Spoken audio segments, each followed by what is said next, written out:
Welcome to Bridge the Divide podcast.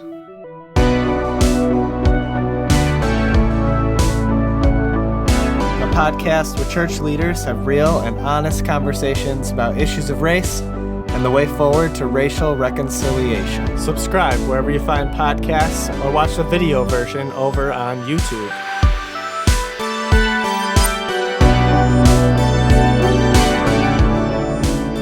What's up, everybody? Welcome to Bridge the Divide. I'm Kirby, this is David, this is Matt. And if you don't know, we're pastors in Kenosha, Wisconsin.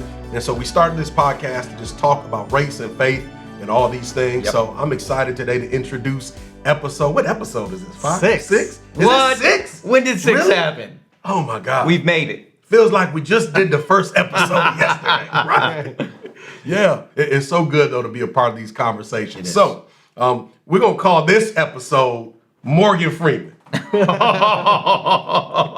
Ooh, let's do it. But seriously, we want to have a conversation about race and racism, but actually look at the language, define some terms, and kind of walk through the history of certain words, and just really help people navigate. I think one of the challenges with these conversations we've been having is that when people hear certain words, there's all these different reactions or connections to the words themselves. Yep. And I think understanding meaning and kind of walking through some of that will be important to, just how we continue to navigate this podcast, just as well as how people navigate these conversations. I think a lot of people, especially white people, are offended when they hear the word racism because of what they think it means or what they feel they're being accused of. So I think that's probably closer to it. Yeah, I think that's probably closer to it. So let's walk through some of this stuff. Now, the reason why we're calling this episode Morgan Freeman is really twofold. So what I want to read a bit of a transcript from an interview that Morgan Freeman did in 2005. He was on 60 Minutes with Mike Wallace, and he made some statements that really kind of took the nation by storm. Yeah. And a lot of people were just upset by his statements. Now, a lot of other people felt empowered by his statements as well. Yeah, absolutely. I still see the video clip in Yes, 2020, circulating. 15 years later. That's right. Right. So let me read the quote now. Read it in his voice. Listen, I wish I could. I know. All I can do is Joe Clark from Lean On Me. I got that. But I can't do regular Morgan Freeman. I can do Joe Clark from Lean On Me. Shout out my favorite Morgan Freeman movie, by the way. So here it is. Mike Wallace says this: Black History Month, you find, Morgan Freeman says, ridiculous. Mike Wallace says, why? He says, you're going to relegate my history to a month? Come on.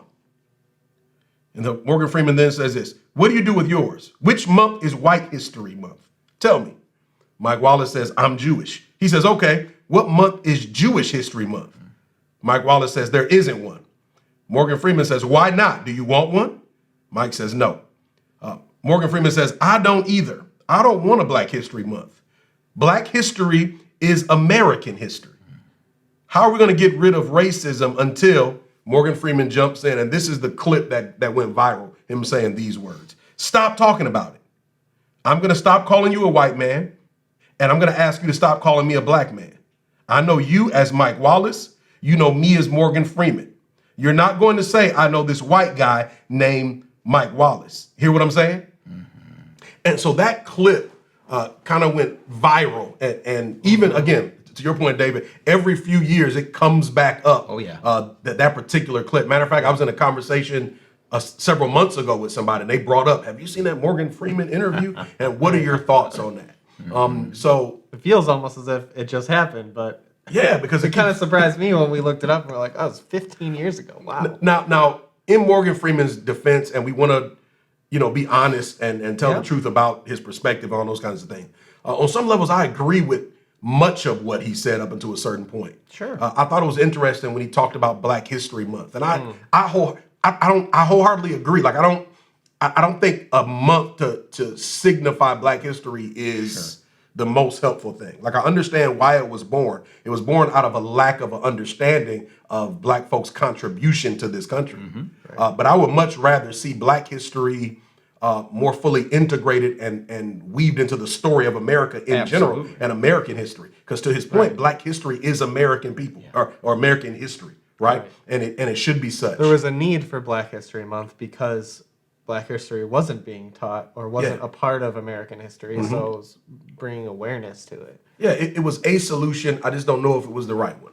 Right. But you know how it is. Hindsight is 2020. At the time at the time that it began to get popular and instituted, it was based on, again, there's a lack of a proper understanding of history being taught in our schools and the kids. So we want to dedicate a time that we can be strategic in teaching history and helping people understand that Black folk have contributed to this country in amazing ways, even beyond being slaves and Dr. Martin Luther King. Like those are the two, if you're not careful, you think Dr. Martin Luther King Jr. is the only Black person doing anything significant in America. No. Like, honestly, for me, you learn about him and Rosa Parks, and that's it, right? I mean, honestly, I feel like sometimes Black History Month only becomes about Martin Luther King. Correct. When it's not done well, that's it. Like, Yep. So now the interesting thing though about Morgan Freeman's perspective though, as he says, stop talking about it. I think that's the phrase that infuriated a lot of people because obviously the answer to fixing the issues of racism in our nation is not to just stop talking about it in the sense that we ignore that there's issue. And I don't even know if that's exactly what he meant. I think the problem is his statement probably deserved to be unpacked a whole lot more than what it was unpacked in that interview.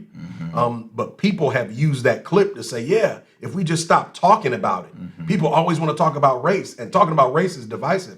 No, not dealing with racism is divisive. And racism itself is divisive. Yeah. And I think Morgan Freeman should have said that the answer is to deconstruct it. Yeah. Because that's what needs to happen. We need to deconstruct the cultures, the systems, the ideologies that embrace this value system that is based on skin color. Now, since then, David, you found some interesting information too. Yeah, I mean, I was just scrolling through Morgan Freeman's Instagram, and he talks about race a whole lot here in 2020. So he's not living out the sentiment of stop talking about it. Even just back in June, he posted this on Instagram. He said, being a storyteller, I believe that it is important to champion each other's unique voices. For the next week, if you are willing to share the personal stories you've experienced with racism, I'll dedicate my platforms to amplify your voice. The time has come. Remember, we all have a part to play in the story of change. And then in the caption of the post, he says, let's continue the conversation. And then he gives some instructions on how to share your story.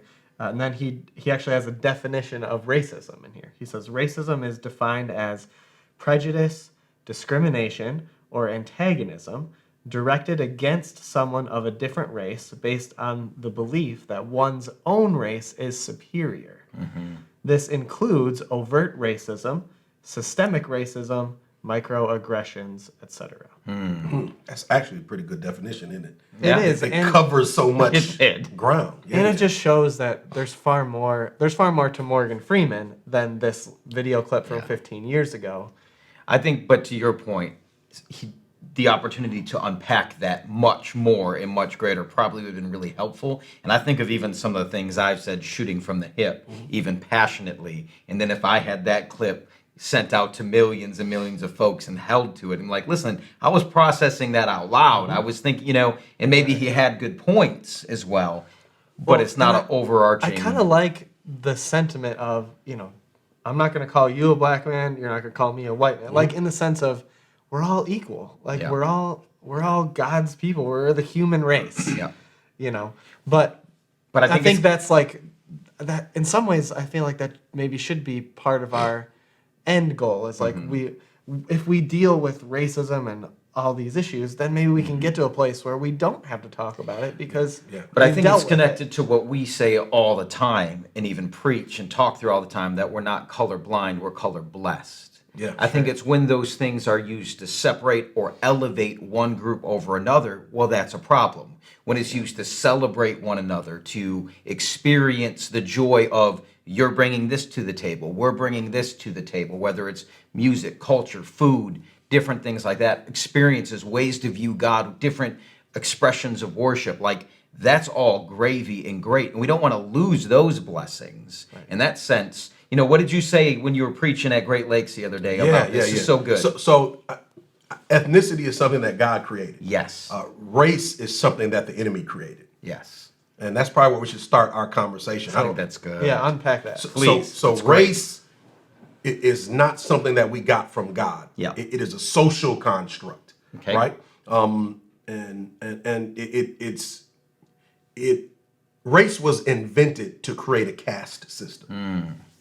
Okay, it was invented to separate. And you're making the distinction between race and ethnicity. Right, because God created people different colors, Right. with different languages and different cultures. Like that's something that's beautiful. Yeah. You know, even we look at scripture and we talk about ethnicity, and that's something that God has done. So we talk about being color blessed or celebrating. We mean ethnicity, the fact Yep. that God created people differently, and Yep. and we view certain things differently, and we have different expressions of life. And as Matt would say, different food. Thank you, He gets Jesus. happiest about that.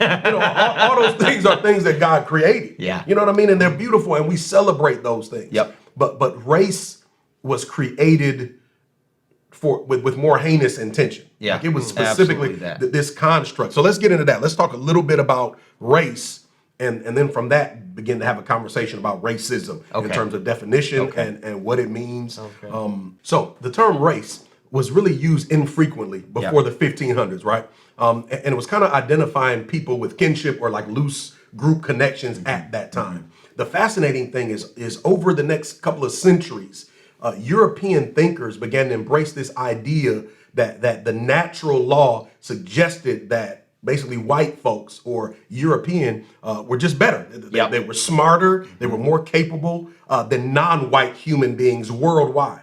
And it came from this place in the Enlightenment of everything being scientific, and so they're studying like the natural order of the world and stuff. And so from their perspective, they thought, oh, white people are smarter and stronger and more intelligent. And so it I don't know that it started out maybe with malicious intent, but clearly is misguided. And Well, it was. not, I would say it was dangerous from the beginning. The concept that the European nations were civilized, Yeah. and that the black and brown people of the rest of the world were uncivilized because their cultures were vastly different. Right. And there was a consensus among European countries and powers at that time, which would have been England and France and Portugal and Spain. That their way of life and view of the world was superior. right. You know what I mean? Yeah. And that evolved into this development of race.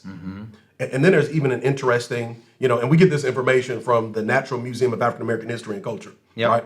I also was reading somewhere, I forgot where I read this, that there was a role that religion began to play in that at a point as well. Particularly when we start talking about slavery. There was a notion that Christians shouldn't enslave other Christians. Right. And as Christianity spread throughout those European nations, they began to look to other places. And the justification was, well, these other folk are heathen. And so we can enslave heathens because they're not Christians. And so their view of, Asian people and even native people as they begin to venture to like North America and African people, we saw this caste system emerging based on skin color, and the dominant thinking was white folk, although they didn't use white yet, and I know when you guys want to talk a little bit about that word specifically, we're just kind of at the top of the food chain in terms of capability and intelligence and culture.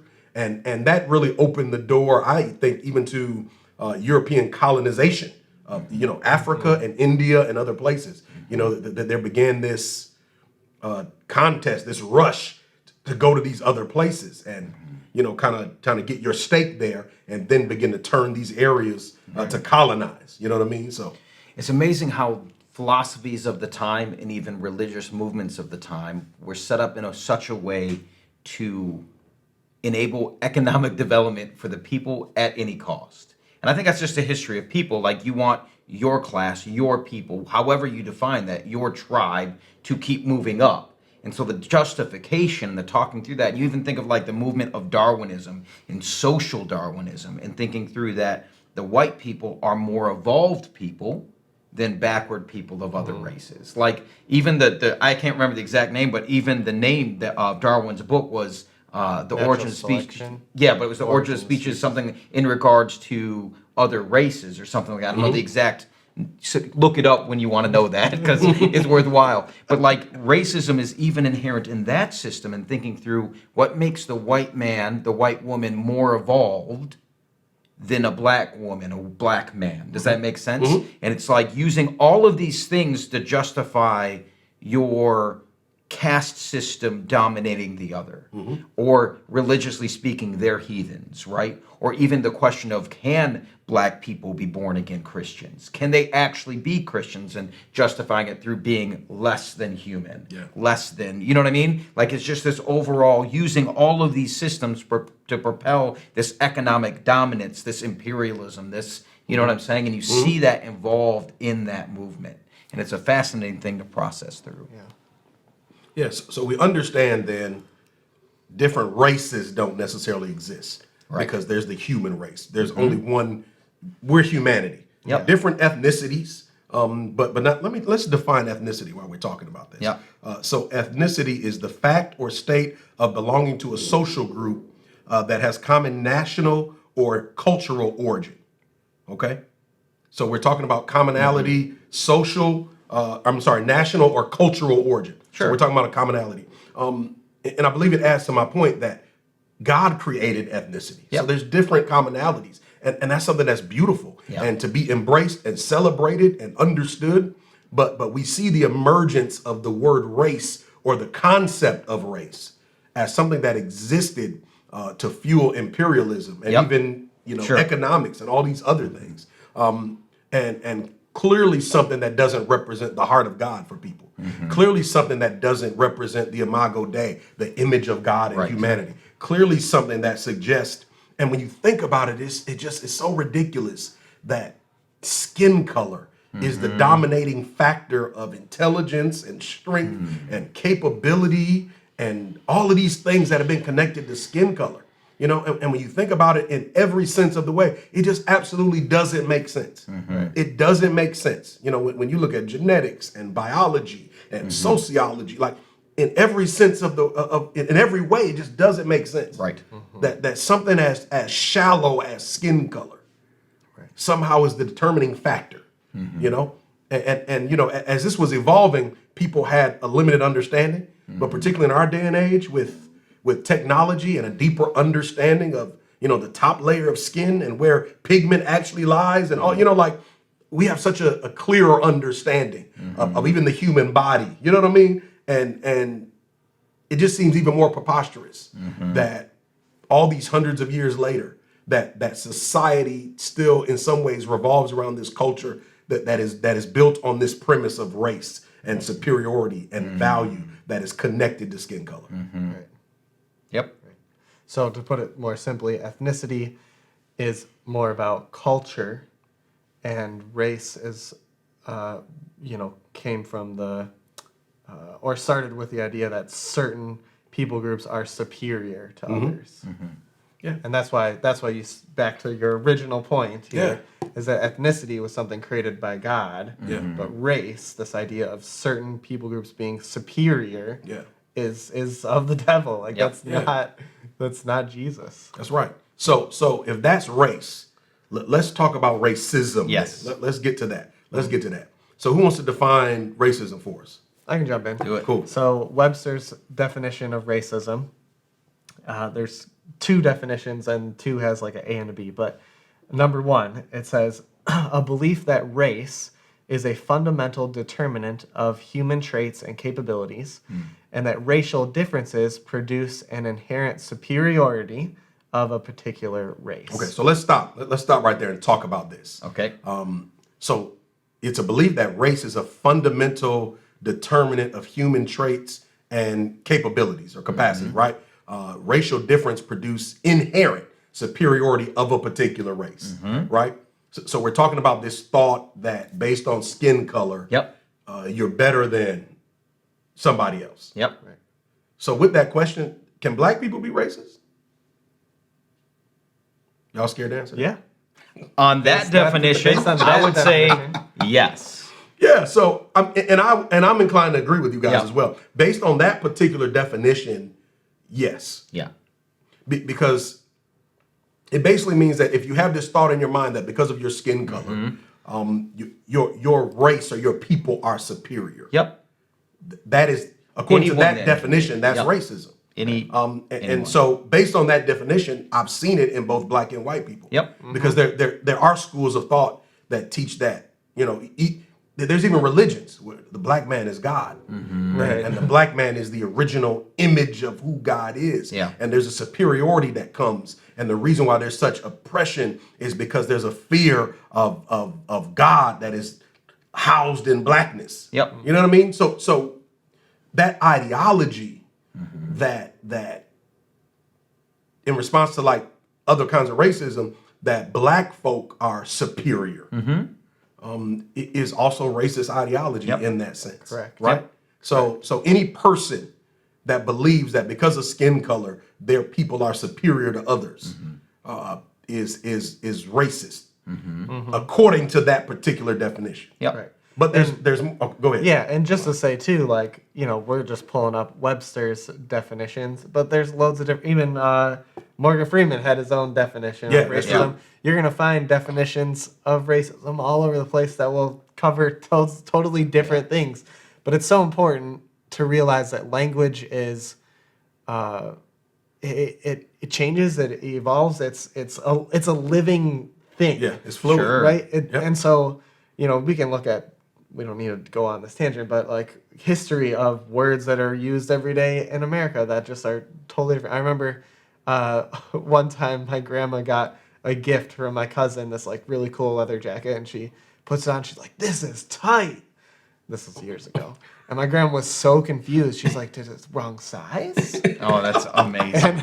That's amazing. What She was in the like, world? we had to explain to her, no, she's saying it's amazing. Yeah. She loves this jacket. That's really She's so funny. thankful, but it didn't process. And that's just a silly point, but language changes over time. Oh, so, for sure that. So it's important to understand, like, if we're defining or Webster's defining racism different than what you've heard or thought, like, don't be necessarily upset about that, but let's have conversations about what we're trying to get after, right? Like, language is all about trying to describe something. So when we're using these definitions of racism, we're trying to describe an issue or a problem. So let's not get lost in arguing over whether this is the right word to use necessarily, but let's talk about the problem. Yeah, that's right. That's why I think it's helpful when you have even discussions like this to always define your terms on the front end. So, like, even if you're like, that's not quite how I see the definition of racism, that's fine, but we've defined it here, and that's what we're talking about. Yeah. And that helps the discussion go forward. Totally. Because I think what we're going to get into other definitions of racism is usually how we're using the term when we use it. And so, like, for example, we're talking about Webster's, right? Their next definition, 2A, says systemic oppression of racial groups to the social, economic, and political advantage of another. And that's usually how I'm using the term when I use it. I'm talking about systemic racism. I'm oppression. talking systemic oppression. I'm talking about what the system that we're in is doing. So to your question before, you said, can black people be racist in America? And to that answer, if you're using 2A, as Webster has, I would say no. No, that's right. No, they cannot, because right. Yeah. they're not running the system. If they were running the system, then yes, they could. You know what I'm saying? But it's that power piece. And I know, like, we listen to The Witness quite often, and they tend to describe or define racism as prejudice plus power. Prejudice plus power, prejudging people and controlling that power. And so if you're using that definition, I can see that. So we were talking earlier, and you used a good example of classism, right? And how it would be wrong to say that poor people could be classist. Right. They're not controlling the Because- class structure. Right. They're not controlling the structure. So they can't, they're not oppressing the rich people. No. Right. And so when we talk about racism in this way of being systemic oppression in America, and this would be different in different countries. Absolutely. Right. But in America is dominated by European white culture. And so in that case, black people can't be systemically racist because they are not controlling and haven't controlled most of the power. Right. Yeah. Correct. And let me make sure, let's throw like a biblical perspective in Good. to make sure we're not off track. Yep. Because I know there's people that are other believers that may be watching our podcast and like, oh, they're talking all this stuff. But where's the scripture? Yeah. So if race is a construct that was created for the purpose of a caste system. Yep. If race as a construct is demonic, right? And we've said that already. Then we know that it is the result of sin, right? There's a connection between the demonic and evil and sin. Right. So people are born into sin, right? Like we're all born into sin. Okay. So sinful people will always produce sinful systems and structures. Yeah. You know, so when we think about, as we begin to walk into this conversation about systemic racism or oppression, as the church, we have to see it as the result of sin. It's sinful people that put together sinful structures. Right. You know, because sometimes the answer is like, well, all that stuff you're talking about is not true. It's just sin in the heart of an individual. And sometimes people, if you're only thinking of racism is on the individual, personal level. This is helpful. Then you're dealing with the sin of an individual person. And that's part of the problem. Don't get me wrong. I'm not denying that. But also understand and recognize that sinful people will also put together sinful systems, structures, and cultures. Right. And so we see it in all over our world, all over modern culture in a lot of different ways. Yeah. You know, we see cultures that promote suicide. You know, we see cultures that are into drug use. We see cultures that are into sexual perversions and all, because sinful people create sinful structures. You look at organized crime, you know, it is a sinful structure, a system. You know, that holds up a certain type of sin. You know, even you know, drunkenness or, you know, alcoholism, you know, like these are sinful structures that support this so like sinful people is not just individuals in their heart. That's so helpful. Even though that is a consequence of sin. But as sinful people come together and create cultures and systems and structures, those things also are sinful. You know, and that's the conversation I think sometimes people miss out because they only look at racism as personal and individual. Right. It is that, but it's also personal individuals, right? Yeah. That have created cultures and systems. Right. And even to connect that to people's reaction to discussions and even the things that we're talking about, and even thinking through, like, from a white perspective, right? Even the term racism, or thinking through, am I racist, or processing my own involvement in racism, if I have any, or if I don't, or all of those things, processing things. I think to myself, I don't go to KKK rallies. That's right. I don't wear a neo-Nazi uniform. I don't, so I'm not racist. Yeah. But is the structure hindering whole groups of people? Is the structure itself sinful? And if so, how can I help? Or what am I doing to hinder or even encourage a sinful structure, if that makes sense? That's right. So I think that's helpful to the discussion and processing. Yeah, absolutely. You can reconcile that you personally are not racist, but then also recognize that these systems exist in our nation, to your point. And then how can I work as a believer in God to dismantle, to take a stand against, to pray down these systems of sin that exist? I keep using this example. It's not exactly the same at all, but I think it helps hopefully certain segments of our audience understand the issue of abortion and how the church views abortion as a sinful system. Because there's legislation behind it and there's a whole network, you know, to perform abortions. It's a system that is sinful. Like we see the individual act as sinful, right? But we also see, man, this sin has been systematized in that you can go to doctors and all of these kind of things to have it done. It's not just individuals committing abortions at home, right? It's been systematized, you know. And again, I'm not comparing in terms of, it's not apples to apples, of course. Yeah. But from the sense of understanding how sin exists in structures, and then seeing the need that, man, as the church, we need to take a stance against these structures that perpetuate this sin. Yeah. But I think, I know it's not apples to apples, but I think what's helpful is understanding structure, because I think in terms of racism, a lot of us can get stuck on that number one definition we read, that it's just your heart, it's just what's going on, it's just individual, but it's so nuanced. Yeah. There's so much deeper things to go into, to process through, to work towards, and it's so helpful to understand. And to be just to clear, let me add- just say one thing Yeah. and let you jump in. Yeah. And to be clear, racism can be such a difficult thing to see and address and find. Yeah. Especially systemic racism Yeah. versus abortion is more clear cut evil that you can, like, it's only one thing. You know what I mean? Like, it's clear cut, it is one thing. Yeah. And so it's easier to rally around and recognize in that regard. So to be fair, I just wanted to give that. All right. Go ahead.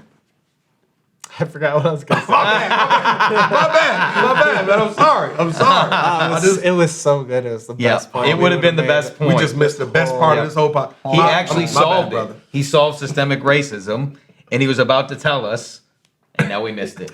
I thought I remember it. Oh, Oh, good. Come on. it better be good. In connection with abortion, I think to show, how as Christians we view it as systemic, it's like there's a level of, I think, guilt maybe that we feel that we're a part of a society that allows, the killing of innocent children. Yeah. Right? And so there's this responsibility that we feel to change that. Even if Yes. I've never had an abortion, but I still feel a level of responsibility to change that system and those laws. Yes. Right? And so our hope is that Christians would see some of the same things when we talk about racial issues, that yes, as individual, I need to deal with the own stuff in my own life and my own Yep. heart, my own prejudice and that stuff. But I should also be trying to fight for a better society so that these issues aren't happening, because I am an American, and so there's a level of responsibility that I feel to help our nation change. Yeah. Yeah. And I think That was too, good. we don't need to go we don't need to go down this road too far, but even if we talk about like sexual sin, a lot of us as Christians understand that that is a individual issue that needs to be addressed and dealt with, and Yep. probably in the church we already don't do a good job of that, but also systemically, like there should be, like, we're trying to protect maybe marriage as man and women as we see in the Bible. Sure, right? or even protecting children, right? And having like statutory rape is not okay. Yes. We understand we protect minors. Yeah. You know what I'm and saying? even the fight against human trafficking. Absolutely As that. connected to those issues. Absolutely Yeah. And that. seeing that there's these systems that, again, perpetuate sin, that is not just individual, but we see it in communal, corporate structures, that exist. And understanding race is the same thing. So I want to share a quote that I was reading. It's taken from How to Be an Anti-Racist. It was written in 2019 by Ibram X. Kendi, I think is the pronunciation of his name. Now, this is not a Christian book, so Sure. I'm going to throw that out there. And I'm not saying I don't subscribe to everything that he Yep. says in this book. But in the book, he defines racist and anti-racist. And this is his definition of racist. One who is supporting a racist policy through their actions or inaction or expressing a racist idea. So that's his definition of a racist. Anti-racist. One who is supporting an anti-racist policy through their actions or expressing an anti-racist idea. Okay. So he connects it with thought, right? Like the personal individual, and with policy. Yep. That's rules, laws, practices that perpetuate, this thought of superiority. But there's a quote from the book that I really want to get to. I just wanted to share the definition with you to get to. He says this: racist and anti-racist are like peelable name tags that we replace and place based on what somebody is doing or not doing, supporting or expression in each moment. These are not permanent tattoos. Oh, say that. And I like the fact that that it's so disarming. Like the fact that if racism is something that changes in terms of your personal agenda and actions. So what that means is if you're doing something racist or you're participating in racism, it doesn't mean there's nothing you can do about it and you are a racist. And I think one of the challenges with that word is when we use it and tag it on people, there's this thought that this is who you are. There's nothing you can do about it. It's over. There's no way you can change it. This is it for the rest of your life. You're condemned for the rest of your life as a racist. But that's not. Yeah. That shouldn't be what we mean. Yeah, it becomes the unforgivable sin, right? It's the one thing that God can't do anything about it. You're just a racist, and that's it. Plus, as Christians, we believe in grace. We believe in forgiveness. Absolutely. We believe in change. Yeah. We believe that the Holy Spirit indwells, that comes to live in us and makes us holier over time, right? And so, like, Lord willing, if you were racist, you're heading towards not being racist. Mm-hmm. So God forbid we lump people and define them as that forever. Our hope is that people would be pulled out of that. Yeah. And what happens oftentimes is somebody makes an insensitive comment or statement kind of out of ignorance, and then they immediately get pegged a racist. Sure. And now they have to spend years trying to shake this I'm not a racist thing. When oftentimes it was a statement that was born out of ignorance and insensitivity, not necessarily overt, not the thought that I'm superior. You know what I'm saying? And those are different things. Sure. And one of the challenges with as we walk through these issues again is there's such a need to oversimplify. To just push people in a certain place and just relegate them to that title, to that space. So if you say this, you're a racist, and that's it. I know that even in our approach to people in our community and other friends and other Christian leaders, for example, we try to look for people's hearts. And are they saying something out of ignorance or lack of experience in this area? And we feel like we can... Like a lot of times we'll be like, no, we'll be okay. We'll just have coffee with that individual and we'll be able to chat this through and get somewhere profoundly good. Does that make sense? Yeah. Whereas other folks sometimes will be like, wow, that's a really hateful statement. And, you know, the root of that is from anger and not from the Lord. And you know what I'm saying? And there's a profound difference in that approach. And like, we love folks who are just seeking after truth and justice and good things. Even if we disagree, well, hopefully then we can come to the table and maybe we're getting a few things wrong. Does that make sense? But like that heart is different.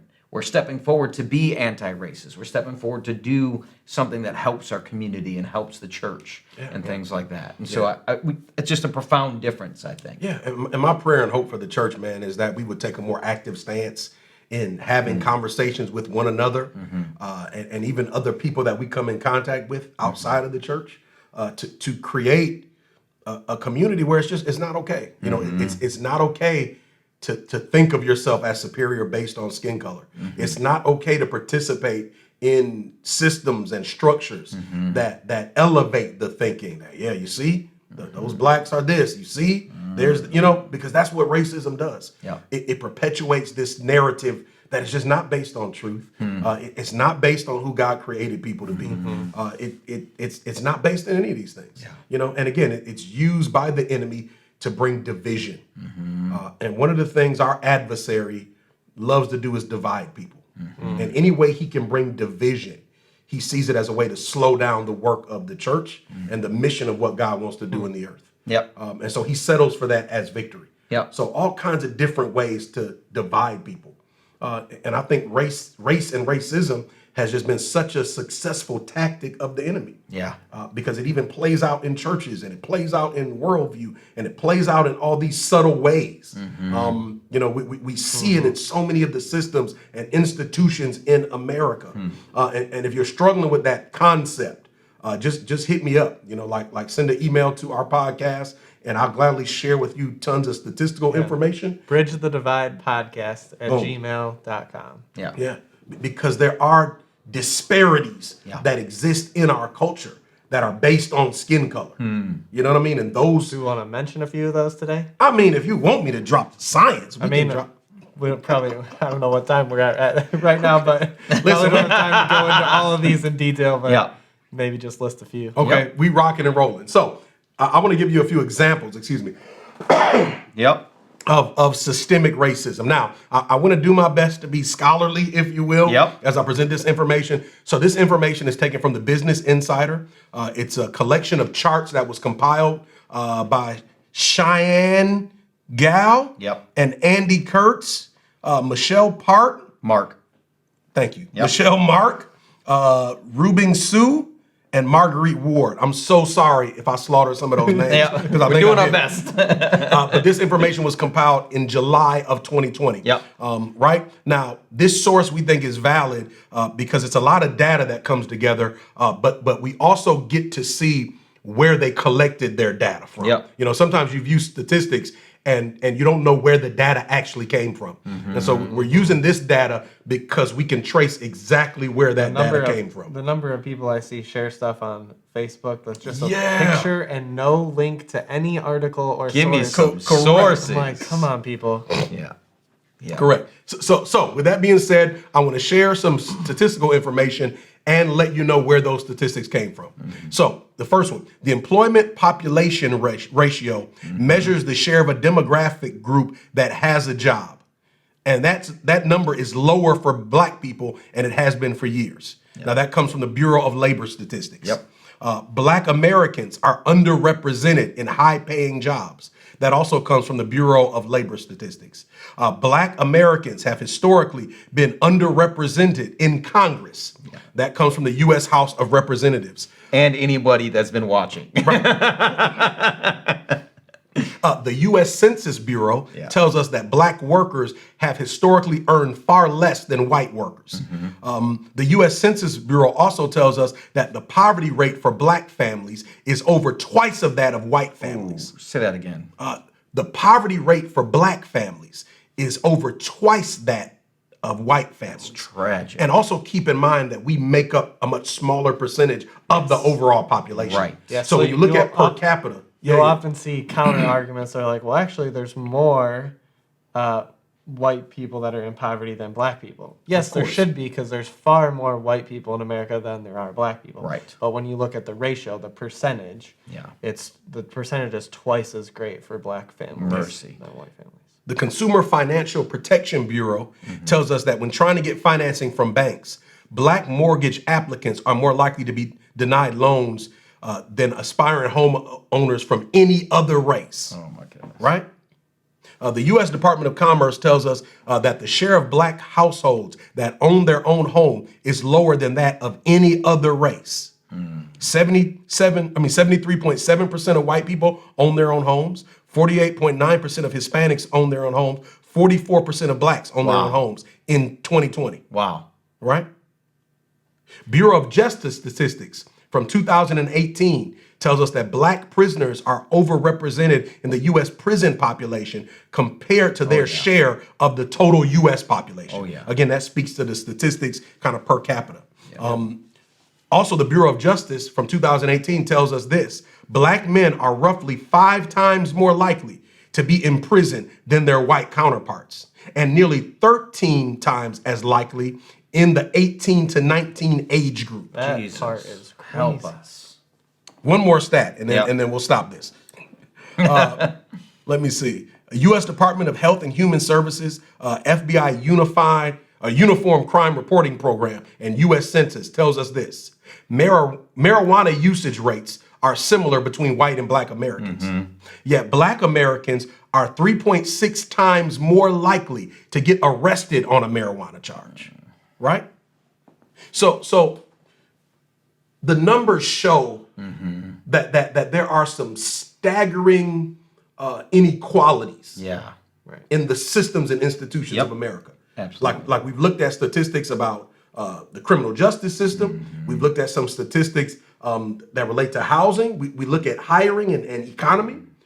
So these are all kind of different institutions or systems where we can clearly see some racial disparities.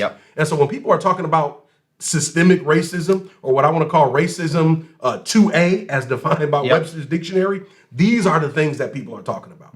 You know, these disparities that everything else being considered the same other than skin color that we see in different institutions in our nation. And so those are the kind of corporate or institutional or systemic, however you want to say it, things that need to be addressed in our nation. You know, those types of statistics. And that's what the outcry is about. That's what the quote unquote the fight is about. Seeing a change in these things, you know, and that's, you know, I think that's the call. And I would love the church to more actively stand against these things and be a voice of reason. More importantly, the voice of God. And I think, too, sometimes there's a thought of, well, we dealt with racism back in the 60s or in the 1800s when we abolished slavery. But I think these statistics point to we haven't really dealt with all the problems. Things are better. We don't. Black people here aren't slaves, but there's still issues that need to be addressed. And we, the three of us, might disagree from a lot of people out there about what the solutions are. Yeah. Because that's a whole nother conversation. Yeah, to say the least. But I think it's important to recognize that what these facts that we just went through are results of issues that need to be dealt with. Yeah. Right? We should be able to live in a society where, generally speaking, everyone has an equal opportunity and has equal justice or chance to make it, or all those kind of things. And let's talk about another thing too, real quick, because I know our time is out. You said the word justice, and the word justice is a word that presents a lot of problems, I think, for Christians as well. Because when they hear social justice, when they hear the fight for justice, our understanding of God and what justice actually is not necessarily the outcry for people who are outside of the church, right? And so, just the caveat, forget the word justice then. Okay. Let's use the word equality. Okay. Social equality. Racial equality. Because that's a word that I think is more conducive to what, to your point in the beginning with how sometimes the heart of the issue or the actual problem is lost in fights over words. Yep. Right? Yep. Like, let's change the word to better identify what the problem actually is. Sure. And I think when believers hear justice, it's like, well, you don't know what justice really is and how God brings justice in a certain way. And that's not really what you're looking for when you say justice. And to the people that aren't connected to the church, people that aren't believers, the world around us is not. When they say justice, they mean equality. They view the kind of natural worldly perspective of what justice is basically equality and fairness, right? So it's the courtroom, the statute, justice is blind. It's just looking at the facts and make it, it's equality. So I don't want the church to be so turned off by the use of the word justice, because we understand justice in a biblical context, which is a very different concept than This is a rabbit trail, but do you think equality would turn off as many folks? Because I feel like the ability then to just push it all off as socialism, just write it all off. What you mean equality? Everybody's equal? No, freaking work for it. Like, I'm not saying I believe that. I'm just saying in terms of problems of terms. Yeah. I'm just wondering. Well, equality just means that people have similar opportunities. I mean, I agree. And I sat down and had a conversation, and we're talking through race and like personal responsibility and where it plays. Sure. And what I said is we can't even get to issues of personal responsibility until we dismantle racism. Yeah. Because good. if skin color is not something that can hold you back, then we just get to see people, the chips fall where they may, right? Yep. Some people will be successful, some won't. Yep. Some people make good decisions, some people make poor decisions. Right. The difference is we don't know who's making bad decisions and who's a victim of racism because of racism. Right. So once we remove this filter of color and that being a predetermined factor of value and what you deserve and the opportunities you get access to, once we remove it, then there'll be the natural kind of humanistic progression of some people will do well, some people won't. Like, we understand, regardless of skin color, people make poor choices, people make good choices. But I feel like this caste system of race robs us of the truth of that. Sure.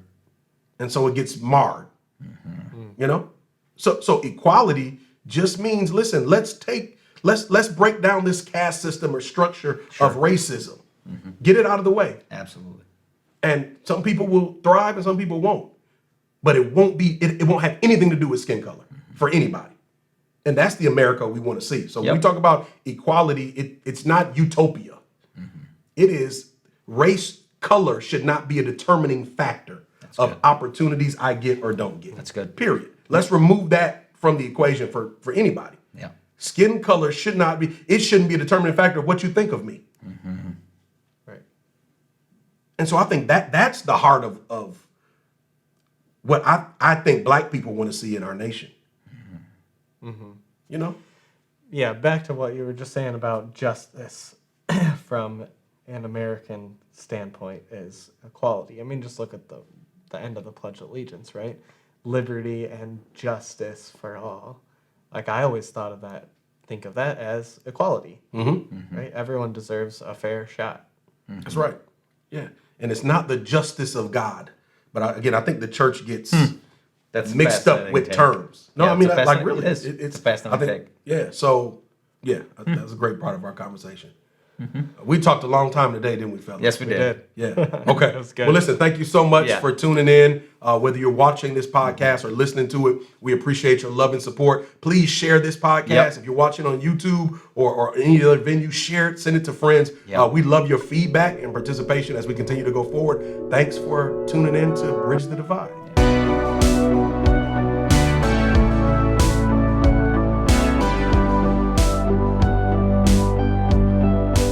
Thanks for listening to Bridge the Divide. Big shout out today to Nate Goss for researching words, Chris Marvin for synthesizing sounds, Kendra Hayes for coordinating lunch, and Jake Carter for clapping hands. We'd love to hear from you. Send us an email at bridgethedividepodcast@gmail.com. If you found this podcast helpful, do us a favor, hit that subscribe button and share this episode with a friend. See you next time on Bridge the Divide podcast.